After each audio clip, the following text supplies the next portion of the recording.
You will get a recording from today, so you can slow me down, speed me up as you need to. It's all fine. It'll be later this afternoon after it's uploaded, and it would be emailed to you along with the slides and the handout that I'm using, which you actually have access to right now. Once again, I'm going to drop that in the chat if you need that, and then it'll be available afterwards by email. All right, so let's talk about this. And of course, you must craft and test your solutions. It can be very expensive if you do that. I've seen a lot of poorly managed design companies with very poor leadership. In fact, one I just spoke to yesterday, poor leadership that are mismanaging resources so they don't test, which means they're trying to guess what their customers are doing. And it's really on us to become experts on who our potential audience and customer is. We need to know them inside and out, exactly everything that they think, that they need, the pitfalls, their decision journey, and their path to purchase. So if you don't have a Google account and you want to take notes in the Google account, this is how you can set one up. I just wanted to share that with you because it is a great way to share notes and share ideas without you having to worry about, oh, I need another sheet, or I need to know who has the latest version of this, because Google tools are all free. So you have within your Google account you have Docs, which is like Word, you have Slides, which is like PowerPoint, you have Sheets, which is like Excel, and those are all free, no licenses, even with a free personal Google account. So you can use those to store and to share. It makes it really nice for idea sharing, and also as you plan and you iterate different designs. All right, so what is design thinking? Let's get into the meat of this. It is that creative problem solving, right? But user centered.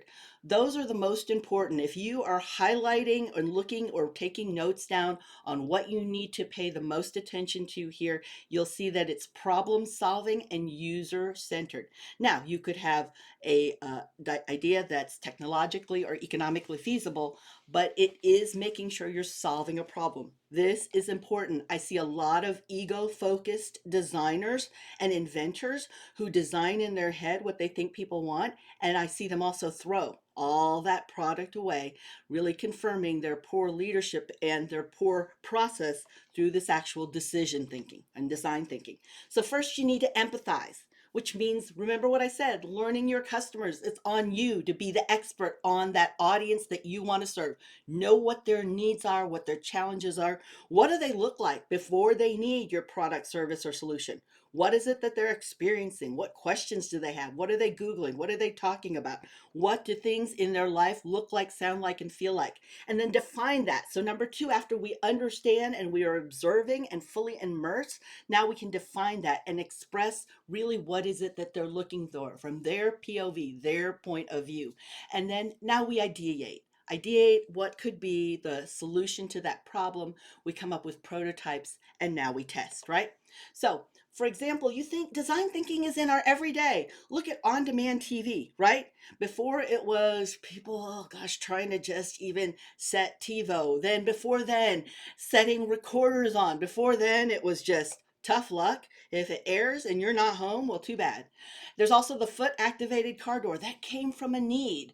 You've got your hands all folded up. You're trying to juggle whatever you're carrying in your hands, and now you've got to need a third hand to open the door.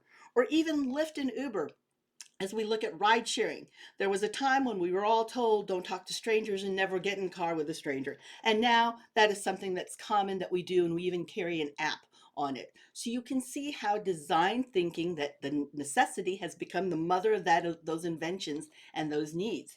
So first in the design thinking process is for us to understand our customers.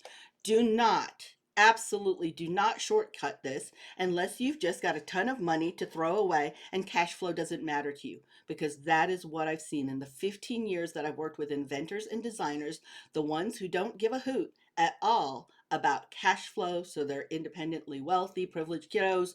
They are fine with it. They will just design from their head. And most of the time they don't make it and they just throw it away. But to them, it's no more than what they would pay on a dinner, right? So as you think about this, if that means more to you than that, then you really need to hone in and focus and understand, who is this user? Who is going to take advantage and want to actually use your product or your service? Who are they? What are they what are they going through? What do they drive? Where do they go to school? Where do they live? How many children do they have? What is their lifestyle like? So in this instance, we're just going to use this as an example. It could be that you say it's women of color, or it could be men of color or people of color. Maybe that they're very socially conscious because maybe you're going to talk really about the sustainability of your business, and your giving back is really also a part of your business attribute. And that aligns nicely with whoever your best customers are. It could be parents of young kiddos. Parents of young kiddos have different challenges than parents of adult kiddos, and also people with no kiddos whatsoever, or maybe they have four-legged kiddos, so dogs and cats or other animals. Seniors have different conversations and different focuses and decisions than maybe somebody who is just now deciding whether or not they're going to go to college or forget college, and they're just going to go into mentorship and learn different skill sets. Or is it college students who are, again, dealing with different issues? Really delve into getting to know who that best customer is. And if you're not sure, one of the best tools that you can use is utilizing something like ChatGPT or AI, and tell it and to act like your marketing director or your marketing coach. Even give it the URL to your website and now say, please ask me some questions so you can truly understand who our best customer is. And it'll help you define that. So, what can help us inspire that new thinking is if we really focus and hone in who we're serving, like, busy professionals. So, you see the examples here. And now we write down a list of what are some of the 5 challenges they face. What are some of the solutions they're seeking right now, and some of the friction points and challenges in their life and obstacles. All right. So now we're going to define this. So as we start defining the actual problem, we need to analyze this really to what its core. What's the actual problem, right? So sometimes we have to get past the this is what we think the problem is. Well, that's a great symptom of it, but what's at the root of the problem? Go deeper. Now, what's really the root of the problem? No, even deeper than that. Keep going deeper till you find out what that really is. So, for example, in this case, Sam is a busy manager who needs a way to integrate healthy eating habits, and he doesn't want to feel like he's on a diet.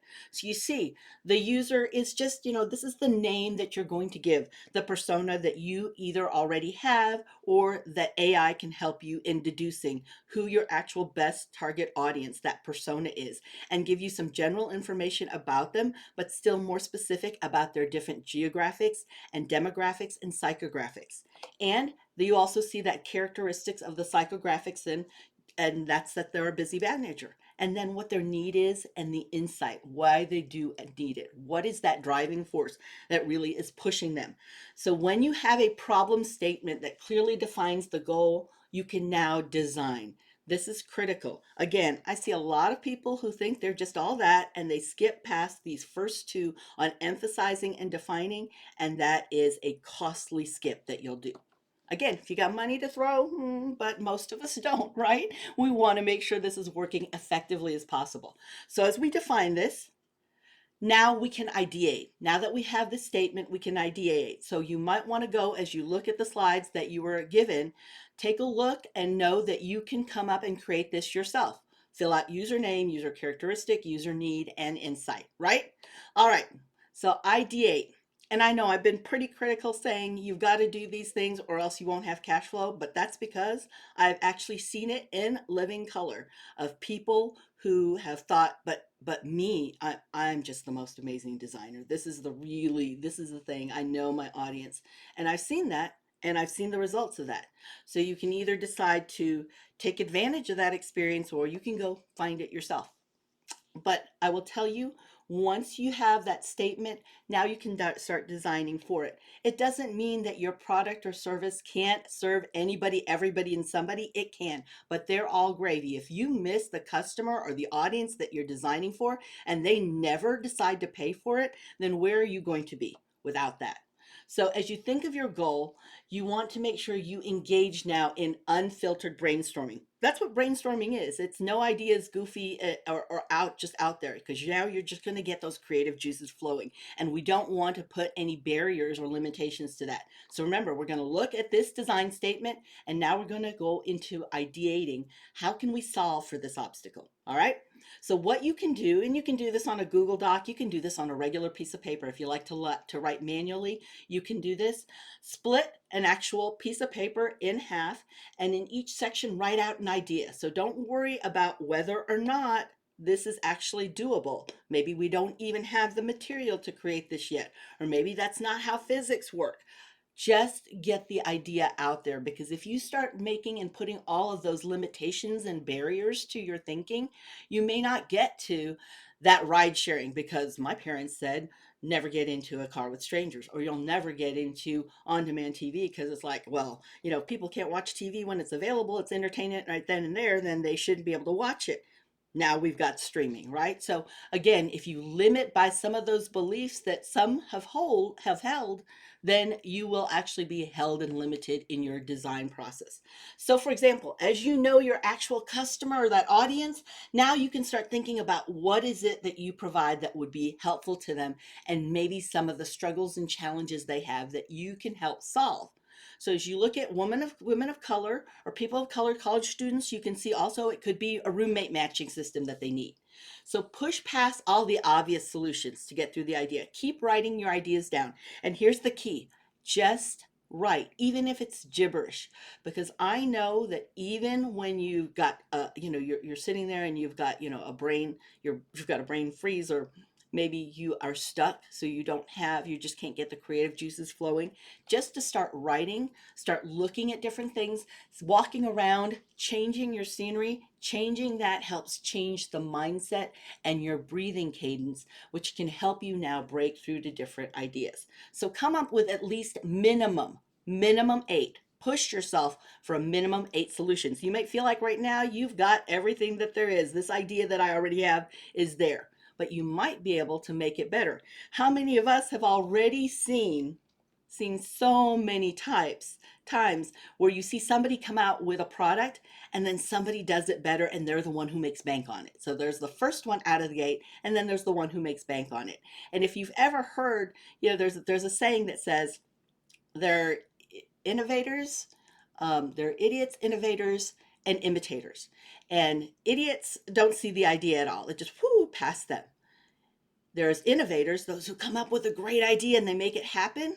And then there's imitators who take what the innovators have done and all the time, energy, and money they've done in lifting and educating the market, and they figure out how to make money at it. Those are your imitators. So which one are you? Idiot, innovator, or imitator? So as we look at prototype, your goal is to really draw out and craft what's possible. So this is where we're going for our MVP. It's not our most valuable player. It is our most viable, or minimum viable product. What is the minimum thing that we need that will address your prospective audience's need? Will address what we've been talking about, what their problem statement was. What is that MVP? So for example, here, this is help you kind of expand your mind about what a minimum viable product is. So in the top graphic, we see, well, I got to get from place to place. That could be the actual problem statement. And now we see the design of a car. Well, that is now you actually designing one very limiting product. So that's not the minimum viable product. What is the goal? What would be the problem statement for this? It would be, I need to quickly and easily get from one place to the next. Maybe I need a vehicle to quickly get from one place to the next. That's easy for use, that's of my personal use.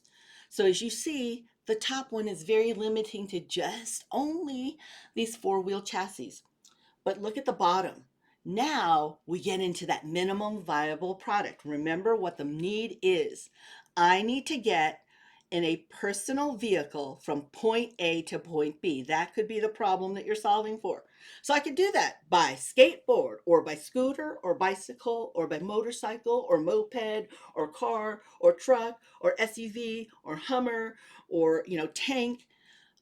Again, think of that you can now expand your thinking, because this is how you can truly find that minimum viable product, that maybe all the things that you need, and you're not your best customer, even though you may have been the one to come up with the idea because of necessity.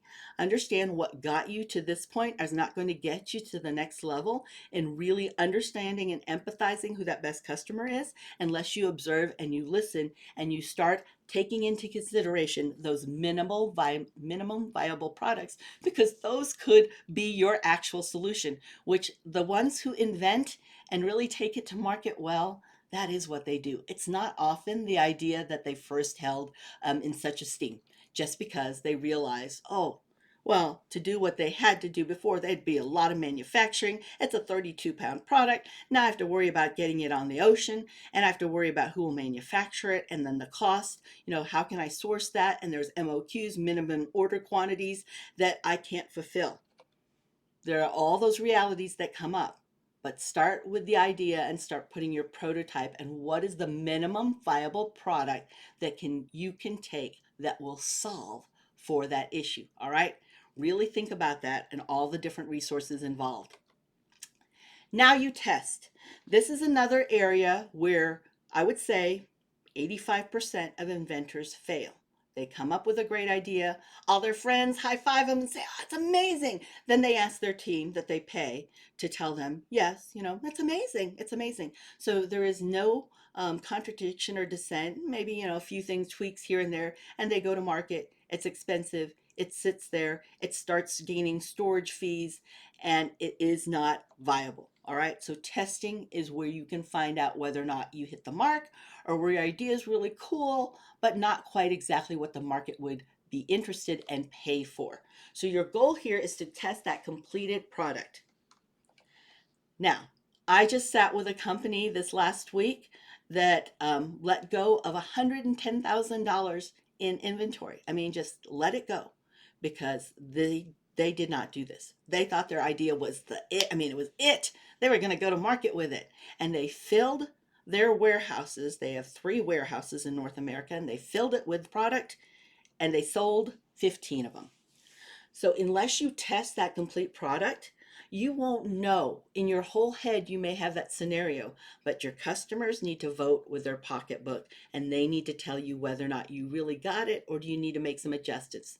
Maybe the color's not right. Maybe the door's squeaky. Maybe nobody's going to buy something that bulky because there's no way they can even put it inside their door.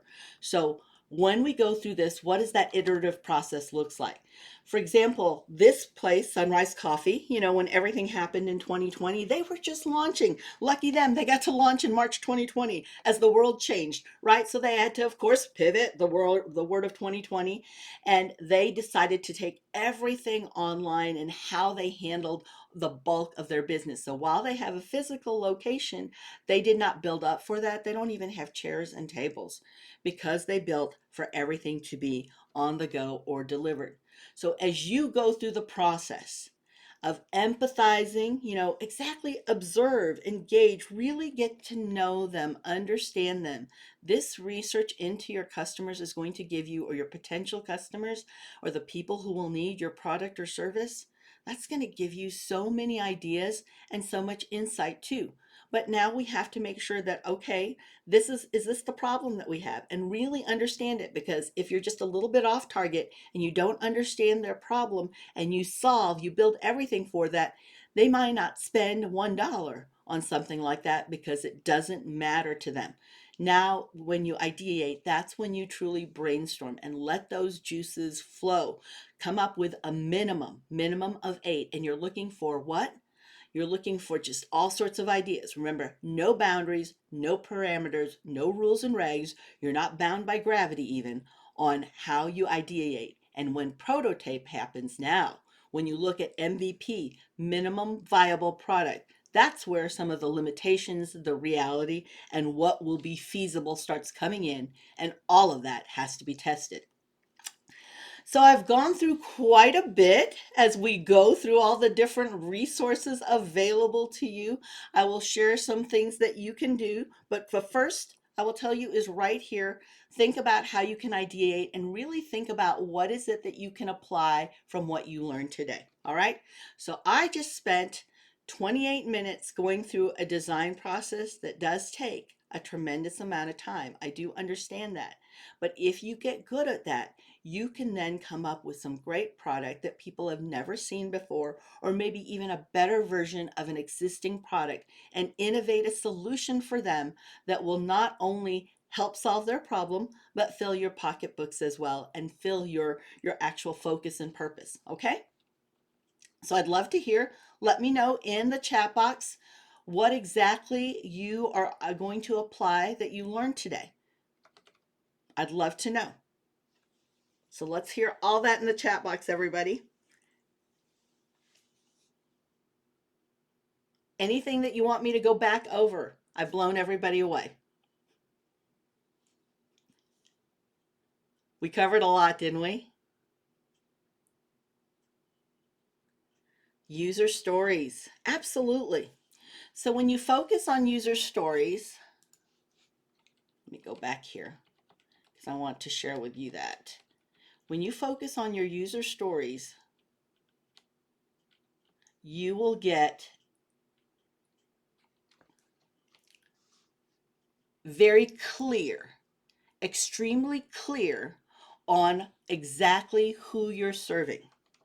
If you try to serve anybody, everybody, and somebody, you'll get their second cousin, nobody.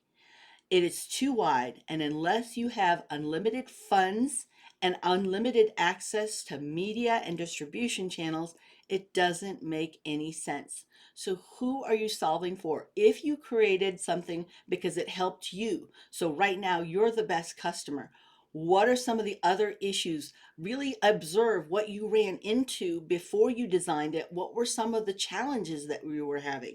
So you can ideate that and come up with a minimum viable product eventually that maybe will go beyond what your needs are and truly what to a mass majority of your target audience would actually need. Okay, so let me see. They've got some questions here.